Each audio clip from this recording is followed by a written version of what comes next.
Today's going to be a very special day. We're going to revisit a little bit of our prophetic theme for the year, which has been on the front of our Sunday bulletin ever since January 1st. If you ask anyone if our nation is on the right course, most polls say the majority of Americans believe that we're on the wrong course.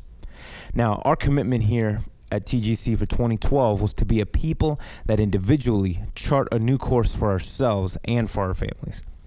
We've been preparing ourselves these past few months, if you reflect on our past series, which is Occupy Your Life and the God Quest. This summer, we're going to be true to our culture here at TGC. We want to be a people of action and not just passive observants that like to point out problems and don't lift a finger to solve them. People of action are people who stand on principles and have a replacement solution for what the world offers apart from God. Now, I chose to name this summer series The Work of Rebuilding. Now, these next few weeks will not be easy. Work usually isn't. It requires sacrifice to achieve a goal, especially one that you may not grow old enough to enjoy. Why do we choose to rebuild anything? It has value that you want to preserve. That's why. If something has no value, will it be thrown out or fundamentally transformed into something else?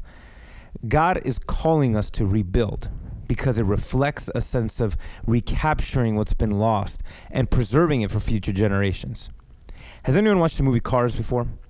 Now, a short summary of the main character, Lightning McQueen, finds himself in a rundown, old, small town called Radiator Springs. The town had been passed by the new interstate to save a few minutes of commute, and the small town died.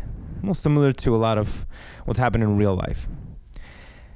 It later was resurrected by a small group of people that wanted, or a small group of cars, that wanted to preserve the heritage and the way of life of this small town America. Now, when they were written off by everyone, they chose to regroup, rebuild, and chart a new course for themselves. Now, what are some instances that you feel we've been written off or left to remain in the trash bin of history? Family time at the dinner table, lemonade stands, bake sales, personal responsibility, a sense of duty or heritage. Now, how are we going to respond? We must regroup, rebuild, and chart a new course for ourselves and our families. Now, I felt God was speaking to me about this over the past few months while reading the minor prophets in the Old Testament. If you've ever heard of the term flyover states, there's a lot of states in the middle of the country that people tend to fly over, going to the more bigger cities and bigger markets. Well, the minor prophets in the Bible are just like those flyover states. These are flyover books where everyone kind of jumps around to the big books or goes to the New Testament, and these books tend to get ignored a lot of times. Now, here's a quick summary and breakdown of the historical timeline of these prophets leading to the coming of Jesus. Now, watch for any similarities in our times today. Now, if you organize all the groups, you have the prophets of Israel, which were Jonah, Amos, and Hosea, and the prophets of Judah, which was Obadiah, Joel, Isaiah, and Micah. Now, this is when the country of Israel split into two, Israel and Judah. Oh, there was a few more for prophets of Judah. There was Nahum, Zephaniah, and Habakkuk. Now, after Israel was conquered by the Assyrians and dispersed, Judah was eventually taken into exile by the Babylonians. And then when they returned back from Jerusalem, there were prophets sent to the people then. And there was Jeremiah and Ezekiel and Daniel were prophets of the exile period. And then you had, Haggai, Zechariah, and Malachi were the ones that were sent to them when they returned to Jerusalem. Now, themes and sins that were addressed to the people really apply to everyone, the individual, the government, and the priests. So a lot of the problems that God had was, you could find the root in all three of those areas. Everyone, no one escaped God's criticism. Now, the people would generally ignore God, live evil lives, and reject justice. They were corrupt both morally and socially. The judges were paid off and corrupt. The government got in with business and got in and mixed in with the priests and the church. And so you had all this mixing and combining together. And they also put idols before God. And now, idol is just something or anything that you draw your sense of worth, strength, or comfort from. It's the first thing you run to if you need something or you just want something to comfort you. They also stopped being charitable because they were too busy wasting their money on living fancy lives. They had wandered from God so far, they literally forgot who he was. And there was a generation that grew up that had no clue who the God of Israel was.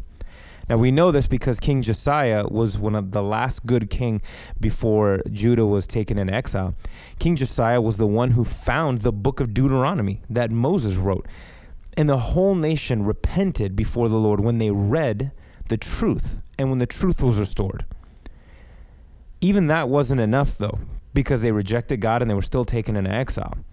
When they returned from exile, they didn't even learn their lesson because they put all of their attention and efforts into themselves and not in restoring their hearts to God. In Zechariah 7, God calls out the people, telling them how you are interested in religion or just your empty rituals, while I'm interested in people. I'm interested in your heart. When they arrived from slavery in Babylon, God guided the people to rebuild the nation by renewing their commitment to him, to be his people, and he will be their God. Now remember, that's our church verse. Well, we've been using Ezekiel 37:27, which says, I will live among my people and be their God. But we're actually going to change that to be more true to the responsibility that we have. And so we're going to change it to Jeremiah 30:22, which says, you will be my very own people, and I will be your God. Each one of these minor prophets after the exile were proclaiming how to prepare themselves for God's coming. And that's the link between the Old Testament and the New. After the last minor prophet, Micah, Jesus comes to the earth a few hundred years later. Now, can you see any similarities so far between Israel's timeline and our timeline here in America?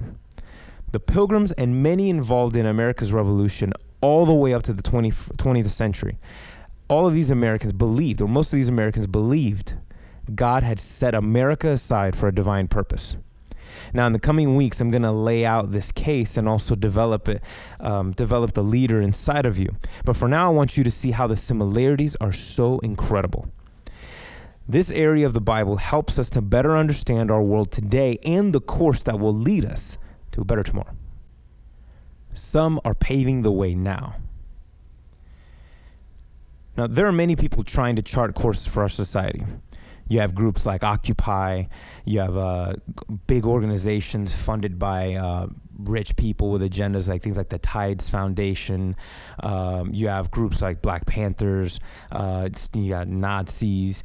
You got the progressive movement. You got so many other things. You got the social justice movement, which we'll continue to talk a little bit about in the next coming weeks, which is reshaping a lot of the church in America.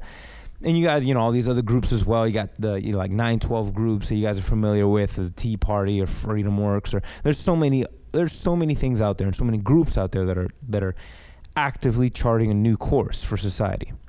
But there's also an underground movement in the church and believers that is flying under the radar. You might be surprised who some of these people are that are part of this movement. Now here's the problem that we have.